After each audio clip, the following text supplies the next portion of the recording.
Bonsoir, fidèles téléspectateurs de Sunu Label TV, la chaîne au cœur de la chaîne africaine et internationale.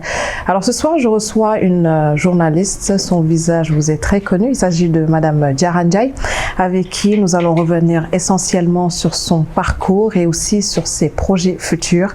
Une femme très engagée et très inspirante. Diarra, je suis ravie de vous recevoir ce soir dans cette...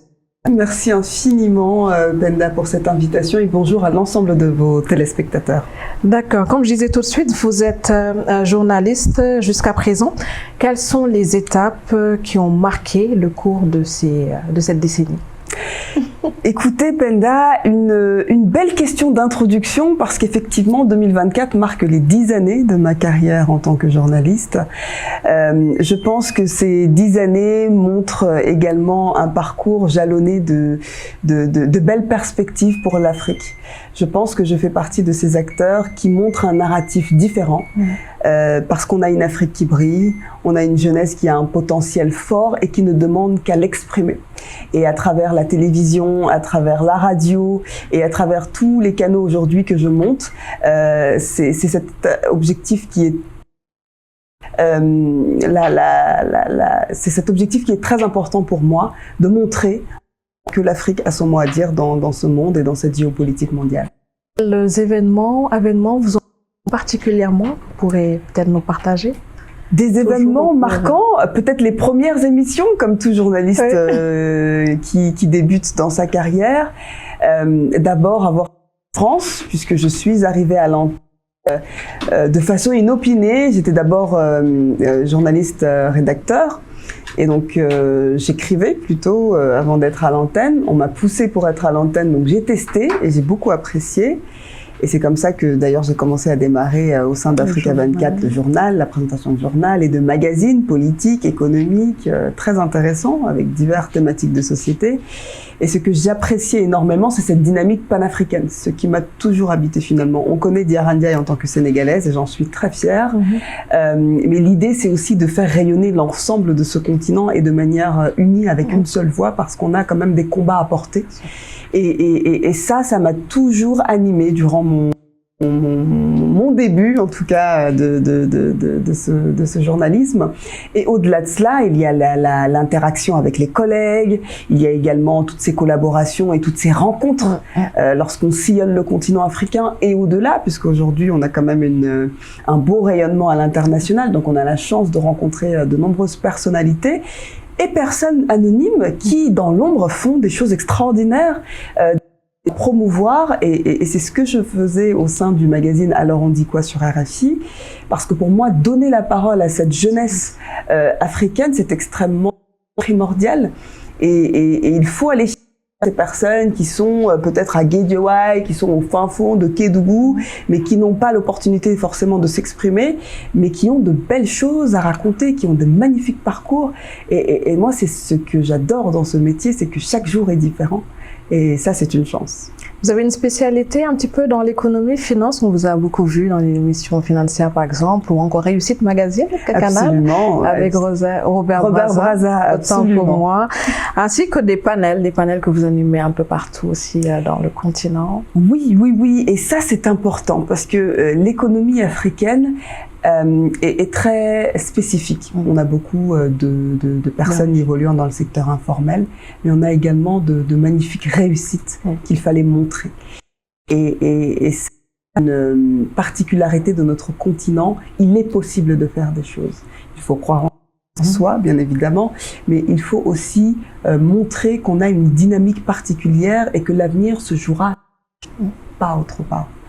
Et au sein de Réussite, ce que j'appréciais beaucoup, c'est d'abord vulgariser l'économie africaine, montrer pourquoi c'est important de s'y intéresser, mais aussi montrer des parcours et des profils qui vont inspirer les autres.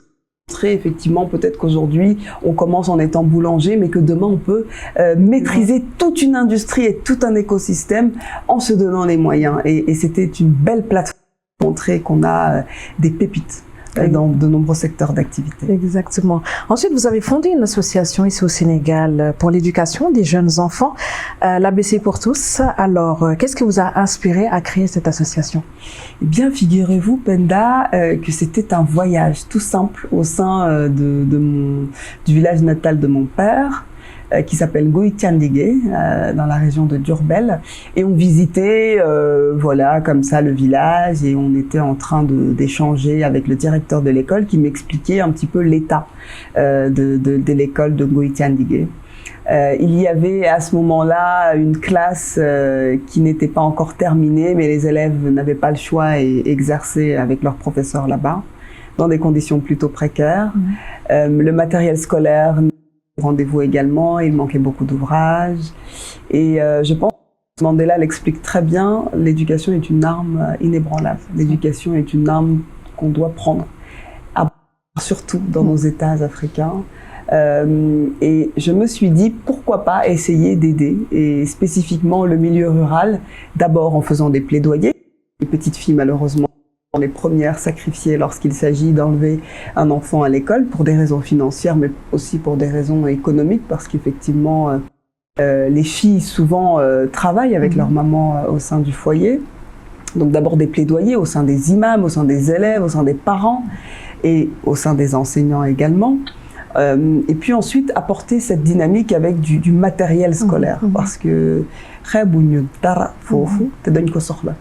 et ces cahiers qu'on achète, ce kit scolaire complet qu'on leur remet, c'est une économie. Voilà, exactement, c'est une économie pour eux. Arriver au mois de septembre sans matériel scolaire, c'est très handicapant pour un enfant, donc on s'est dit, bonne volonté comme vous, soutenir ces jeunes. Et lors de la remise des prix, chaque année, on invite des personnalités. Cette année, on a eu la chance d'avoir le fameux général Mansour-Seck qui nous a accompagnés pour cette magnifique cérémonie. On a également des acteurs, des chanteurs, des personnalités politiques, des personnalités publiques comme Anta Babacar qui sont venus, Aboubakry Ba, un autre journaliste qui a fait le déplacement, des amies actrices comme Jessica, Ali Magadi également qui ont fait le déplacement, parce que pour moi, il faut également inspirer ces jeunes et monter un métier à adopter quand ils seront plus grands. Donc pour moi, l'éducation, c'est extrêmement important pour les jeunes. Et qu'est-ce que vous pensez justement de l'éducation actuellement Je pense qu'il faut davantage mettre les moyens. Je pense qu'il faut structurer et accompagner le personnel enseignant d'abord. Parce qu'ils font beaucoup plus qu'on ne leur demande. Ils sont vraiment dédiés à ces élèves, en dépit du fait qu'ils n'ont pas forcément les moyens eux-mêmes, mais ils n'hésitent pas à mettre la main à la poche pour faire des photocopies, ils n'hésitent pas à mettre la main à la poche pour faire du soutien scolaire, et ça, c'est du bénévolat pour certains, et je l'ai vu dans certains villages qu'on a accompagnés. Donc c'est vraiment un accompagnement qui doit être davantage structuré, et mettre les moyens dans le système éducatif, c'est investir dans notre avenir. Donc je pense qu'il faut continuer à soutenir l'éducation et à soutenir tous les enseignants et ce corps professoral qui accompagne les jeunes. 2024, vous étiez au Sénégal, vous avez sillonné même le pays en politique, notamment en accompagnant la candidate Anta Babacar Ngom. Comment avez-vous vécu cette expérience, surtout le fait de sillonner le fin fond du pays?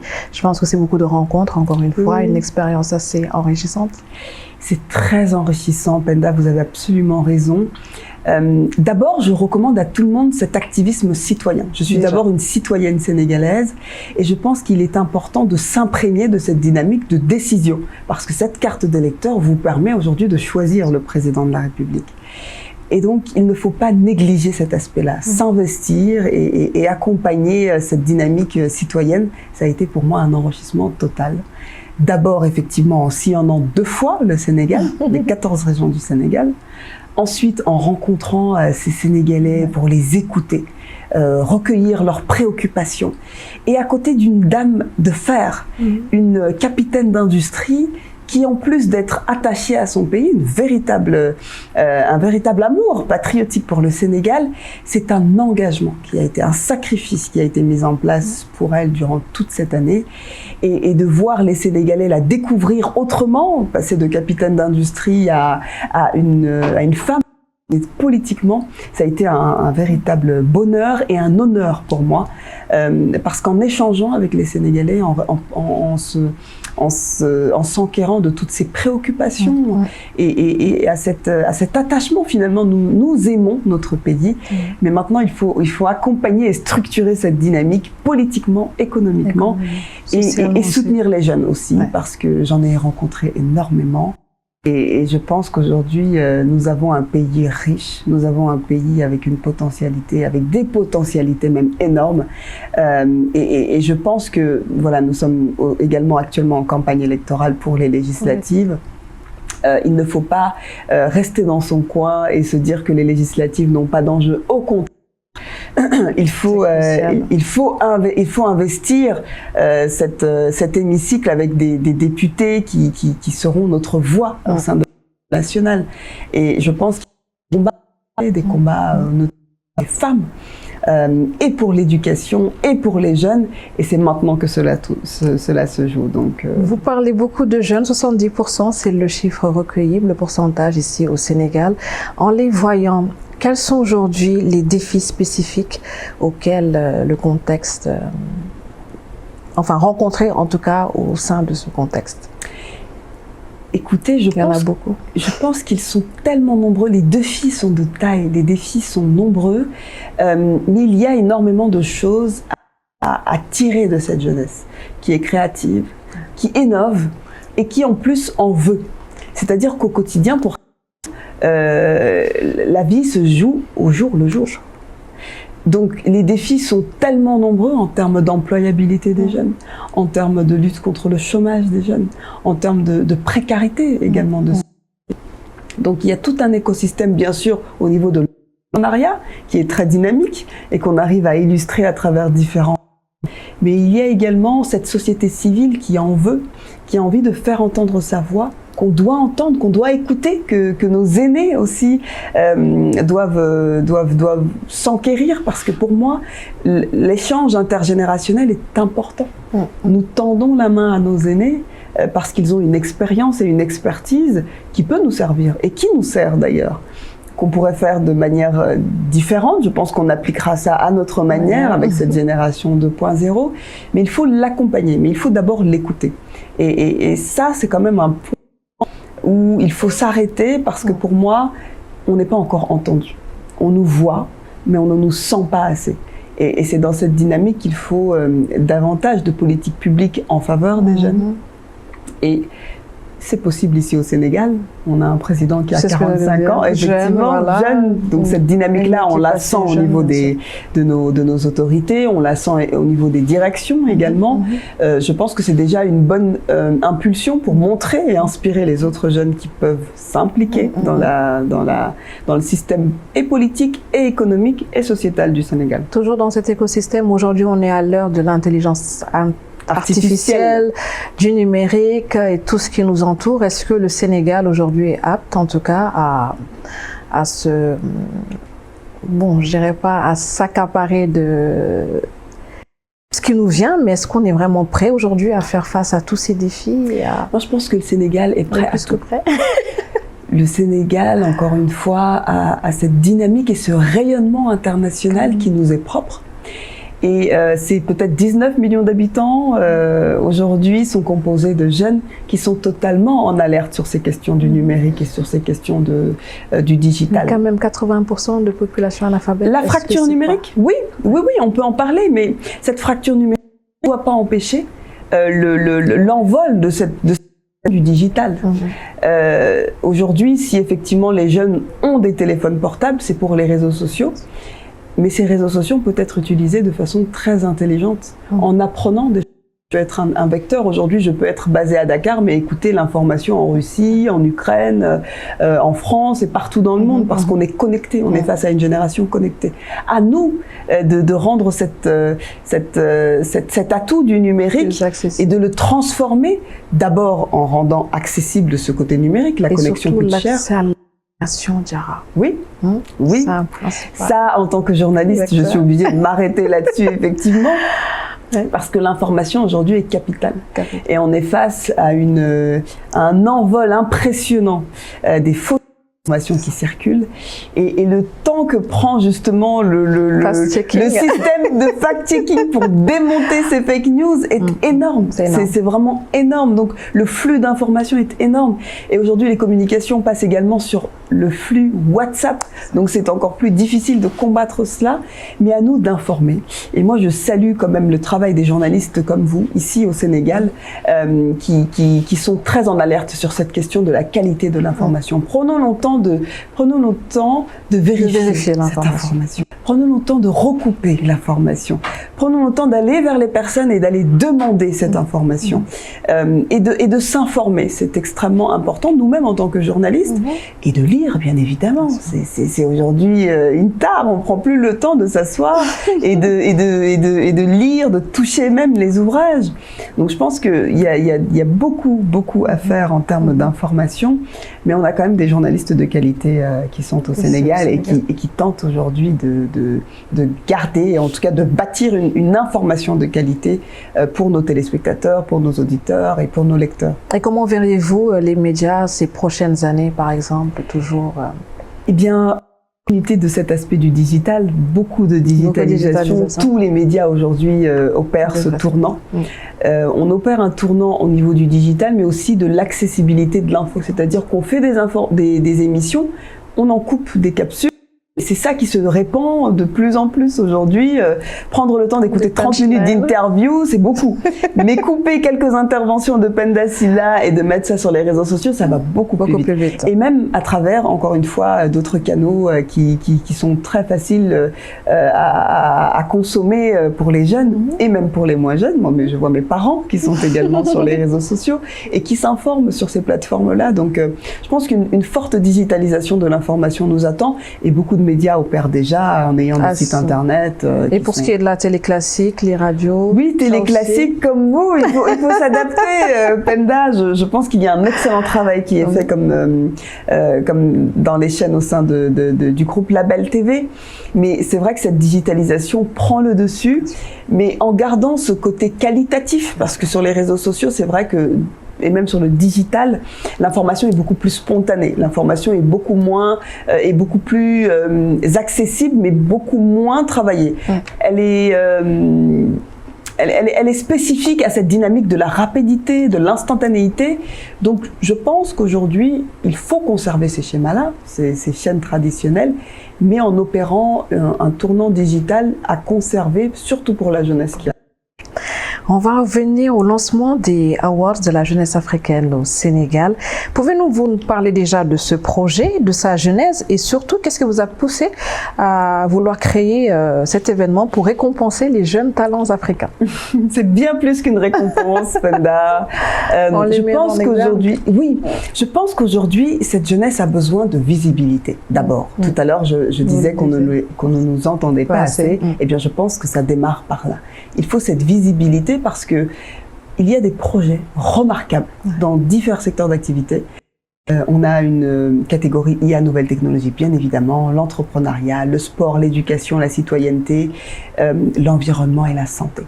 Parce qu'aujourd'hui, ces thématiques sont fondamentales pour les jeunes et ils sont actifs dedans. Donc on veut proposer une visibilité et cette reconnaissance, elle est toujours positive pour les jeunes. On a un parterre de médias partenaires qui montrent l'engagement de cette visibilité panafricaine. C'est un projet panafricain. La première édition aura lieu ici à Dakar. Il y aura d'autres capitales dès l'année prochaine pour montrer le rayonnement de cette Afrique, de ce magnifique continent. Donc on leur donne la visibilité. Et la seconde chose, et ça c'est le plus important, Penda, c'est l'accompagnement sur mesure que l'on proposera. L'idée pour moi, c'est de les accompagner sur mesure pour le volet du financement. Je ne peux pas leur promettre des millions, mais je sais que les fonds d'investissement qui sont partenaires de l'événement vont leur permettre d'accompagner et de structurer davantage leur business, de le renforcer. Il y a le volet de mentorat.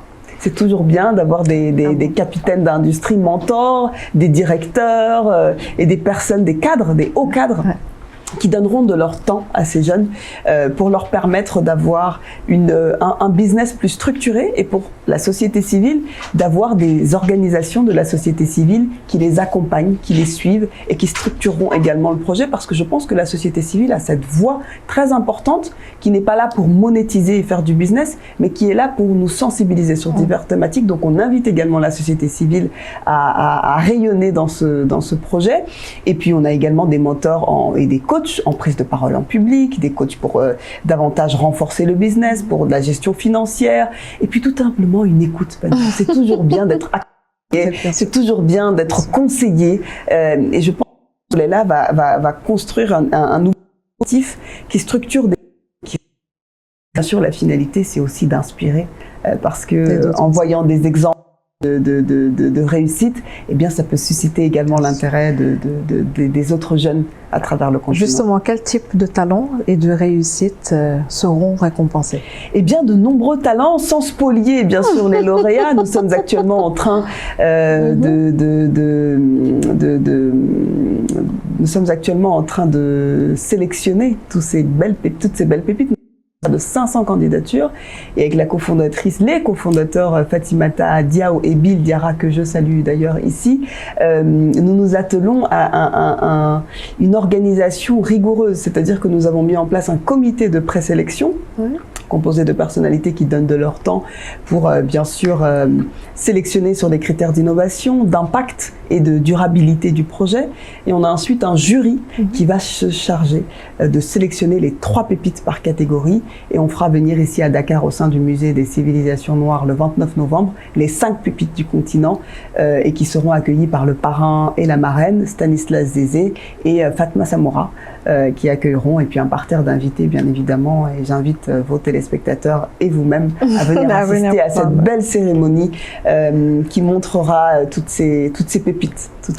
Vous nous avez cité parmi les objectifs à long terme, en tout cas de cette initiative déjà, l'organiser dans d'autres pays de la sous-région, mais encore, comment espérez-vous qu'elle contribue en tout cas au développement de la jeunesse africaine? Beaucoup, Penda. Il y aura une forte visibilité avec l'ensemble des médias qui seront présents ici et des personnalités qui font le déplacement. Donc c'est déjà une belle visibilité. Et ce narratif, il continue à travers des ateliers qui sont organisés après l'événement et en amont de l'événement. La veille, on aura d'abord un cocktail avec les sponsors et les qui sont arrivés, et bien sûr le pitch de leurs différents projets. La belle cérémonie avec les remises des trophées. Et le samedi, nous envisageons des ateliers culinaires. Abdou, le chef Abdou, un jeune chef qui est établi en France, sénégalais, qui va venir et faire un atelier culinaire, montrer cette gastronomie africaine et ce consommer local qui est extrêmement important. Ça fait partie de ce narratif-là, de cette appropriation de nos cultures, de il y a des femmes qui vont faire le déplacement. On aura un atelier sur le leadership féminin. On n'en parle pas suffisamment. Il en faut tous les jours. C'est extrêmement important, avec des personnalités qui feront également un partage au niveau de leur parcours, une expertise. C'est toujours intéressant. Et puis un dernier volet, bien sûr, sur l'entrepreneuriat, parce que structurer un business, ce n'est pas évident. C'est pas évident. Être entrepreneur, c'est un défi et un challenge de tous les jours. Et je pense que cet échange permettra également à ces jeunes et à tous les participants de venir et de s'approprier ce narratif que je veux, ce narratif africain qui est positif. Et pour répondre à votre question sur cette géolocalisation qui va bouger, on a tellement de capital aujourd'hui, on a des 54 États qui rayonnent. Et je pense que les invités qui viendront ici auront l'occasion de sillonner Dakar, en tout cas le roi de Dakar. Partie de cette promotion touristique, nous sommes les premiers ambassadeurs de notre continent. À travers vos engagements, que ce soit le journalisme, l'association ABC pour tous par exemple, l'éducation, la politique, pour rappel, vous êtes quand même spécialisé en communication politique. Absolument. Quel message aujourd'hui vraiment lanceriez-vous déjà à tous ces jeunes qui vous suivent et à toute cette population africaine? D'abord, remercier toutes les personnes qui nous soutiennent, qui soutiennent les AJA, qui nous soutiennent en nous faisant venir comme vous également au sein des plateaux de télévision. Et aussi remercier toutes les personnes qui sont derrière moi et qui m'accompagnent. D'abord, c'est un message à toutes ces personnes qui me suivent, ma famille, qui est là au quotidien et qui me stimule. Ça vient d'abord en interne, avant d'éclore à l'extérieur. Donc merci. Ensuite, il y a ce message d'espoir que je veux porter à l'endroit de la jeunesse. Aujourd'hui, nous sommes dans un continent où les défis sont quotidiens, les difficultés également. On voit la problématique de la traversée en mer Méditerranée qui aujourd'hui nous brise le cœur à chaque fois que l'on entend un bateau qui se renverse, où on voit le nombre de morts qui augmente. Je pense que c'est à nous de prendre cette problème à cœur et de poser les jalons. Oui, la politique, oui, la société, oui, l'éducation, oui, la question des femmes. Et à notre niveau, on peut agir. Il ne faut pas attendre que tout se fasse. Il faut aujourd'hui que toutes ces difficultés deviennent aujourd'hui des défis, mais des défis que l'on peut surmonter et de façon collégiale. Moi, je tends la main. Dans chacun de mes projets, je ne fais rien seul, en fait. Je suis peut-être l'image, oui, mais en fait, la clé, c'est de bien s'entourer et de demander. Je pense qu'aujourd'hui, les jeunes ne doivent pas rester dans leur coin et de se dire « je vais réussir ». Non, non. Il faut créer des synergies au quotidien. Et c'est ce qui donnera naissance à de magnifiques projets. Et encore bravo pour le travail que vous menez. Je vous suis au quotidien. C'est pas évident d'être dans les médias et de se donner corps et âme dans un projet comme celui-ci. Donc j'encourage votre parcours. Je salue également l'ensemble des personnes qui travaillent derrière cette magnifique chaîne. Et je vous dis à très vite parce que le rendez-vous est donné pour ce bel événement qui est les Awards de la jeunesse africaine ici à Dakar. Et puis, toutes les personnes qui nous suivent aujourd'hui sont ravies d'entendre des choses positives de l'Afrique. Il en faut. Il en faut, il en faut. Donc, merci. Merci à vous, Djaranja, d'avoir accepté mon invitation. Un plaisir partagé. À très vite à l'antenne. Eh oui, on se retrouve effectivement sur RFI vendredi au sein de l'émission 8 milliards de voisins. Et puis d'autres projets vont venir agrémenter ce parcours journalistique qui n'est pas fini. Il n'est pas fini. À vie. Merci à tous de nous avoir suivis. Quant à moi, je vous donne rendez-vous très vite avec un prochain invité, un nouveau thème. À bientôt.